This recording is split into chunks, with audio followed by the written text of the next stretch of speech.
ఒకప్పుడు ఒక మహారాజు కోటలో గజరాజు అనే శక్తివంతమైన ఏనుగు ఉండేది. దాన్ని చూసుకునేవాడు రాముడు అనే మావటి. రాముడు దానిని ప్రేమతో, మమకారంతో సంరక్షించేవాడు. ఒక రాత్రి మేఘాలు గర్జించాయి. మెరుపులు మెరిశాయి.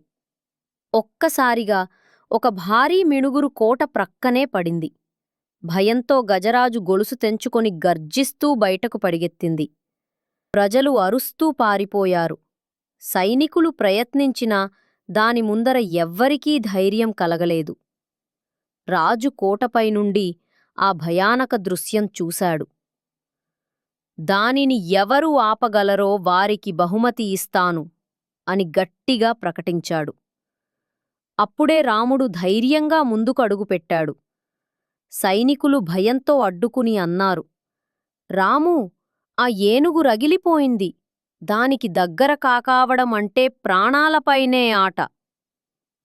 అతడు నెమ్మదిగా ఏనుగువైపు నడిచాడు. గజరాజు గర్జించింది. నేల కంపింది. అందరూ ఊపిరి బిగబట్టారు. రాముడు తన స్వరాన్ని మృదువుగా మార్చి అన్నాడు, శాంతం నా మిత్రమా. నీకు భయం వేసిందని నాకు తెలుసు. అతడు దాని తల నిమిరగానే గజరాజు కళ్లలో నీళ్లు మెరిశాయి. అది మృదువుగా రాముడి చేతిని తాకింది. రాజు, ప్రజలు ఆశ్చర్యంతో చూశారు. రాజు దిగివచ్చి రాముడి దగ్గరకు వచ్చాడు.